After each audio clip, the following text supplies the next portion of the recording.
तो हम पढ़ने वाले हैं लेंज लॉ के बारे में।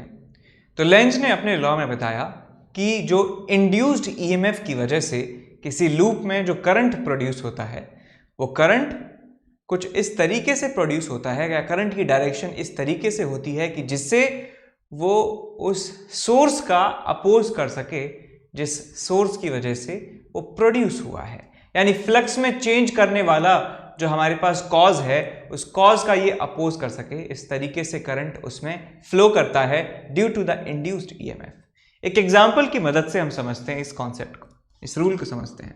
एग्जांपल है हमारे पास कि एक मैग्नेटिक फील्ड रीजन है जिसमें मैग्नेटिक फील्ड अंदर की तरफ है। मैग्नेटिक फील्ड जो है वो अंदर की तरफ यहां पर प्रेजेंट है और इस मैग्नेटिक फील्ड में एक सर्कुलर लूप रखा हुआ है, एक लूप है इस तरीके से, और मैग्नेटिक फील्ड यहां पर इंक्रीज हो रहा है। मैग्नेटिक फील्ड की जो वैल्यू है वो इंक्रीज हो रही है टाइम के साथ। तो हमें ये बताना है कि इस लूप में जो करंट का जो डायरेक्शन है वो किस तरफ होगा। तो इसको हम लेंज लॉ की मदद से देख सकते हैं कि ये आपके पास लूप है, इस लूप का कुछ एरिया है और एरिया और ये प्लेन सरफेस है। तो मैं यहां पे फ्लक्स की वैल्यू लिख सकता हूं कि फ्लक्स की वैल्यू यहां पे होने वाली है B into area. B into area किसी टाइम पर फ्लक्स इस कॉइल के थ्रू पास होने वाला है। यदि मैग्नेटिक फील्ड इंक्रीज हो रहा है, यदि मैग्नेटिक फील्ड इंक्रीज हो रहा है टाइम के साथ, तो मैं कह सकता हूं कि फ्लक्स की जो वैल्यू है वो भी इंक्रीज हो रही होगी। यानी इस लूप से जो निकलने वाला फ्लक्स है बेटा वो भी इंक्रीज हो रहा होगा और इसमें करंट उस डायरेक्शन में होगा जिससे कि वो इस बढ़ते हुए फ्लक्स का अपोज कर सके। तो ये बढ़ते हुए फ्लक्स का अपोज करना है, यानी कि फ्लक्स को घटाने की कोशिश करनी है। और घटाने की कोशिश वो कैसे हो कि कैसे करंट इसमें फ्लो हो जिससे फील्ड जो फ्लक्स है वो कम हो सके। तो फील्ड जो है, जो करंट है वो इस डायरेक्शन में फ्लो होना चाहिए। यदि इस डायरेक्शन में करंट फ्लो होगा तो यहां पे एक ऑपोजिट डायरेक्शन में फील्ड क्रिएट होगा। इस डायरेक्शन में फील्ड क्रिएट होगा, अंदर की तरफ बढ़ रहा है, तो कह सकते हैं कि इसने खुद ने बाहर की तरफ कर दिया, पहले से बाहर की तरफ है। सो ओवरऑल जो फील्ड की वैल्यू है वो कम हो जाएगी। फील्ड कम हो जाएगा तो मैं कह सकता हूं फ्लक्स जो है वो भी कम होने लगेगा। तो हम कह सकते हैं यहां पे करंट की जो डायरेक्शन है that will be in anti clockwise sense. तो यहां लिखेंगे induced current will be in anti clockwise sense. एक और एग्जांपल देखते हैं। दूसरा एग्जांपल है, आपके पास मैग्नेटिक फील्ड जो है वो दिया हुआ है बाहर की तरफ है। मैग्नेटिक फील्ड लाइंस जो हैं वो बाहर की तरफ हैं और ये मैग्नेटिक फील्ड जो है समय के साथ कम हो रहा है, समय के साथ डिक्रीज हो रहा है। अब यहां पर एक लूप रखा है बेटा, इस तरीके से एक लूप रखा है। तो आपको बताना है कि इस लूप में करंट जो इंड्यूस होगा, इस लूप में जो करंट इंड्यूस होगा उसका डायरेक्शन आपको बताना है। यहां पे सवाल लिख देता हूं, find direction of induced current. Induced current, देखिए दोस्तों, जो इसके इस लूप के थ्रू जो फ्लक्स जा रहा है उस फ्लक्स की वैल्यू मैं लिख सकता हूं B इंटू ए के बराबर होगी। क्योंकि मैग्नेटिक फील्ड जो है वो डिक्रीज हो रहा है तो मैं कह सकता हूं फ्लक्स जो है ओवरऑल वो भी डिक्रीज हो रहा है। तो फील्ड इस तरफ है पहले से और वो फ्लक्स जो है इस फील्ड की वजह से वो डिक्रीज हो रहा है। तो फ्लक्स को बढ़ाने के लिए फ्लक्स का में जो चेंज है उसका ये अपोज करेगा, फ्लक्स में जो डिक्रीमेंट हो रहा है उसका अपोज करेगा। फ्लक्स के डिक्रीमेंट में अपोज का मतलब है कि फ्लक्स को बढ़ाने की कोशिश करेगा। तो ये क्या करने वाला है, ये इस डायरेक्शन में करंट अपने अंदर इंड्यूस कर लेगा। इस तरीके से इसमें करंट इंड्यूस होगा और इसमें करंट इंड्यूस होगा तो इस डायरेक्शन में मैग्नेटिक फील्ड जो ओवरऑल है वो बढ़ जाएगा और फ्लक्स में जो डिक्रीमेंट आ रहा था उसका अपोज यहाँ पे हो जाएगा। ये एग्जाम्पल आपको समझ में आया कि इसमें एंटी क्लॉकवाइज डायरेक्शन में करंट फ्लो होना चाहिए। एक और एग्जाम्पल लेते हैं। आपके पास एक मैग्नेटिक फील्ड रीजन है, मैग्नेटिक फील्ड रीजन जिसमें मैग्नेटिक फील्ड अंदर की तरफ है। मैग्नेटिक फील्ड जो है वो अंदर की तरफ है, लाइक दिस। एक लूप इस रीजन में से बाहर की तरफ जा रहा है। ये जो लूप है बेटा, ये लूप बाहर की तरफ जा रहा है, मैग्नेटिक फील्ड रीजन से बाहर जा रहा है, जाने की कोशिश कर रहा है। तो हमें ये बताना है कि इस लूप में जो आपके पास करंट इंड्यूस होगा उसकी डायरेक्शन क्या होने वाली है। तो यहाँ पे आप देख सकते हैं कि यदि ये जो आपके पास मैग्नेटिक फील्ड रीजन है वो सिर्फ यहाँ तक है, ये रीजन जो है यहाँ से मैग्नेटिक फील्ड क्रॉस हो रहा है, ये रीजन जो है यहाँ से मैग्नेटिक फील्ड क्रॉस नहीं हो रहा है। जैसे जैसे ये लूप इस मैग्नेटिक फील्ड रीजन से दूर जाएगा, मैग्नेटिक फील्ड से बाहर जाएगा, तो मैं कह सकता हूं कि ये एरिया जहां से फील्ड पास होता है वो डिक्रीज होगा। ये एरिया डिक्रीज होगा तो मैं कह सकता हूं फ्लक्स की वैल्यू जो है, फ्लक्स यहां पे डिक्रीज होने वाला है। सो फ्लक्स क्वेश्चन में क्या हो रहा है, डिक्रीज हो रहा है। तो इस फ्लक्स को बढ़ाने के लिए क्या करना होगा, हम इस मैग्नेटिक फील्ड का साथ देंगे, कुछ ऐसे करंट डेवलप होगा जिससे इस डायरेक्शन में फील्ड आ सके और ओवरऑल फ्लक्स जो है उसको कॉम्पनसेट किया जा सके। तो इसमें जो करंट है वो क्लॉकवाइज डायरेक्शन में इंड्यूस होता है, क्लॉकवाइज डायरेक्शन में करंट इंड्यूस होगा जिससे कि फ्लक्स में जो डिक्रीमेंट हो रहा है उसका अपोज किया जा सके।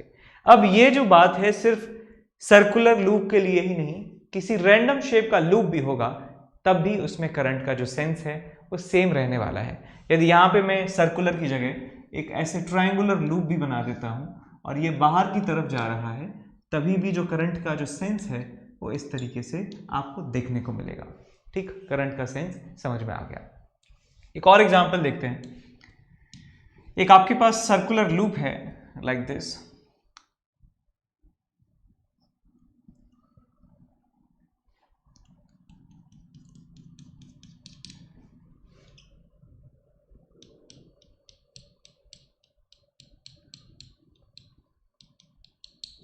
ये आपके पास एक लूप है बेटा, सर्कुलर लूप, और यहाँ पे एक मैग्नेट जो है जिसका नॉर्थ पोल है नीचे की तरफ और साउथ पोल है ऊपर की तरफ, इसको नीचे ले जाया जाता है, इसको मूव कराया जाता है नीचे की तरफ इस मैग्नेट को, और ऑब्जर्वर जो है वो यहाँ से जो है देख रहा है। ये ऑब्जर्वर है आपका। तो आपको बताना है कि इस लूप में जो इंड्यूस्ड करंट होगा वो किस डायरेक्शन में होने वाला है। तो यहां ध्यान से देखिए बेटा कि ये नॉर्थ पोल है, नॉर्थ पोल से आपको पता है कि फीड लाइंस जो हैं वो बाहर निकलती हैं like this, like this, this,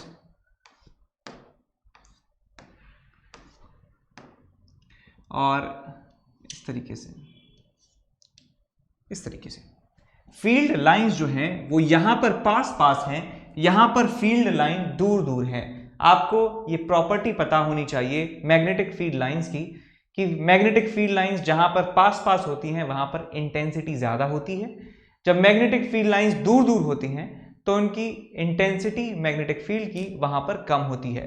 इसका मतलब मैग्नेट के नॉर्थ पोल के पास मैग्नेटिक फील्ड ज्यादा होगा, मैग्नेट से दूर मैग्नेटिक फील्ड की वैल्यू जो है वो कम होने वाली है। तो यदि हम इसको नीचे की तरफ ले जाएंगे, इसको नीचे की तरफ यदि ले जाएंगे तो कह सकता हूं कि यहां फील्ड कम है, यहां फील्ड ज्यादा है, तो फ्लक्स की वैल्यू जो है वो इंक्रीज हो रही होगी। यहां जो है कम लाइंस गुजर रही होंगी और इसको पास लेके आएंगे तो और भी ज्यादा फील्ड लाइंस निकल रही होंगी। फील्ड लाइंस जो है इस तरीके से निकल रही हैं, इस तरीके से निकल रही हैं लाइक दिस। तो बेटा यहां पे जब आप इस रिंग को ऊपर ले जाएंगे, मैग्नेट को नीचे ले जाएंगे, तो फील्ड लाइंस जो हैं जो इससे पास हो रही हैं वो ज्यादा पास होंगी। तो मैं यहां पे लिख सकता हूं फ्लक्स की जो वैल्यू है वो इंक्रीज हो रही है यहां पर। तो यहां पे हम लिख सकते हैं वर्ड्स में कि in this question as we put the magnet closer to the loop, the number of field lines passing through the loop will keep increasing। तो इसका मतलब फ्लक्स जो है इस लूप से लिंक्ड वो इंक्रीज हो रहा है। तो यदि फ्लक्स इंक्रीज हो रहा है तो करंट कुछ ऐसे इंड्यूस होगा, करंट एक ऐसे डेवलप होगा जिससे इस बढ़ते हुए फ्लक्स का अपोज किया जा सके। तो हम क्या चाहते हैं, बढ़ते हुए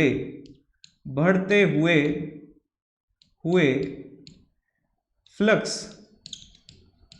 का अपोज हमें करना है, जो भी होगा उसका अपोज करना है।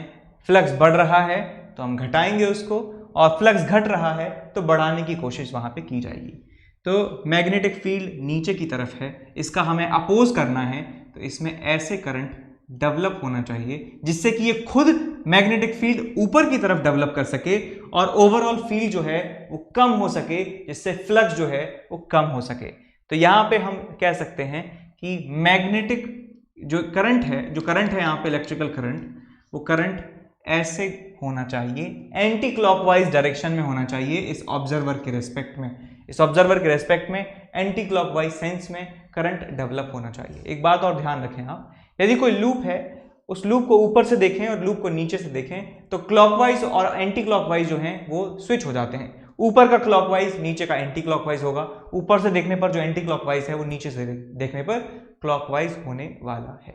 तो यहाँ पे आपको ये समझ में आ गया, ठीक बात। तो पिछले सवाल को एक्सप्लेन करने का एक और तरीका है। हेलो बच्चों, जो 11th से 12th मूविंग स्टूडेंट्स हैं और जो इस साल IIT JEE एडवांस क्रैक करना चाहते हैं बच्चों, उनके लिए बहुत ही बेहतरीन बैच स्टार्ट होने वाला है अनअकैडमी पे, इवॉल्व बैच, जो कि 7 अप्रैल से स्टार्ट हो रहा है। यानी कि JEE 2022 में जिनको अपना एग्ज़ाम देना है उनके लिए बैच है, ठीक है बच्चों। और इस बैच में पढ़ाने वाली जो टीम है वो कोटा की टॉप फैकल्टीज़ की टीम है, ठीक है ना। सभी टीचर्स कोटा की टॉप फैकल्टी हैं और इस साल यानी कि इस करंट ईयर में इस टीम ने बेस्ट रिजल्ट दिए हैं और ये अनअकैडमी की नंबर 1 टीम है बच्चों। तो मैं आपको यही कहूँगा कि ये बैच आपके लिए बहुत ही बेनिफिशियल है, और जब भी आप इसको सब्सक्राइब करोगे तो NKC सर लाइव करके कोड डालना मत भूलिएगा, उससे आपको 10% का डिस्काउंट मिलेगा, ठीक है बच्चों। जल्दी से जल्दी इस बैच को ज्वाइन कर लीजिए, ये आपके लिए बहुत ही बेनिफिशियल प्रूव हो। कैसे? हमारे पास क्वेश्चन था ये कि एक आपके पास लूप है और इस लूप में एक ऊपर से मैग्नेट को पास में लाया जाता है, एक लूप में मैग्नेट को ऊपर से पास लाया जाता है। तो लेंज लॉ के अकॉर्डिंग जो भी फ्लक्स में चेंज करने वाला जो हमारा रीजन है, जो हमारा कॉज है, उसका अपोज होना चाहिए। इस तरीके से करंट वहां पे डेवलप होता है। तो हम जानते हैं कि एक लूप में यदि आपके पास इस डायरेक्शन में करंट फ्लो होता है तो वो एक नॉर्थ पोल की तरह, मैग्नेट के नॉर्थ पोल की तरह बिहेव करता है। यदि आपके लूप में करंट क्लॉकवाइज डायरेक्शन में है तो वो एक साउथ पोल की तरह बिहेव करता है, तो इसका नॉर्थ पोल इस मैग्नेट का नीचे आ रहा है, तो ये जो इसका अपर फेस है, इस लूप का जो अपर फेस है वो नॉर्थ पोल की तरह बिहेव करना चाहिए, जिससे इस मैग्नेट को रिपेल कर सके। मैग्नेट पास आ रही है, मैग्नेट फ्लक्स बढ़ा रही है, तो इस फ्लक्स के बढ़ने का अपोज करना है, तो इस मैग्नेट को नीचे आने से रोकना होगा। और रोकने के लिए इस ऊपर वाले जो आपके पास साइड है इसको होना पड़ेगा नॉर्थ पोल, और नॉर्थ पोल हम जानते हैं कि करंट जो है इस डायरेक्शन में फ्लो होता है। तो हम यहां से भी बता सकते हैं कि ये जो लूप है, ये जो पूरी सिचुएशन है कुछ ऐसी आपको नजर आएगी। ये नॉर्थ पोल साउथ पोल, और लूप जो है वो भी ऊपर की तरफ नॉर्थ पोल बन चुका है, साउथ पोल बन चुका है। इस मैग्नेट के ऊपर जो है फोर्स जो है ऊपर की तरफ लगेगा, रिपल्सिव फोर्स लगेगा ऊपर की तरफ, और इसकी वेलोसिटी जो है वो नीचे की तरफ है। तो यहाँ पे क्लियरली जो है रिटार्डेशन यहाँ पे प्रोड्यूस होगा, और ये अपोज हो जाएगा। ऑफ कोर्स सही बात है कि फ्लक्स जो बढ़ रहा था उसके बढ़ने का जो है अपोज किया है इस इंड्यूस्ड करंट ने, ठीक बात समझ में आई। अब इसके बाद बात करते हैं मोशनल EMF की बात करते हैं।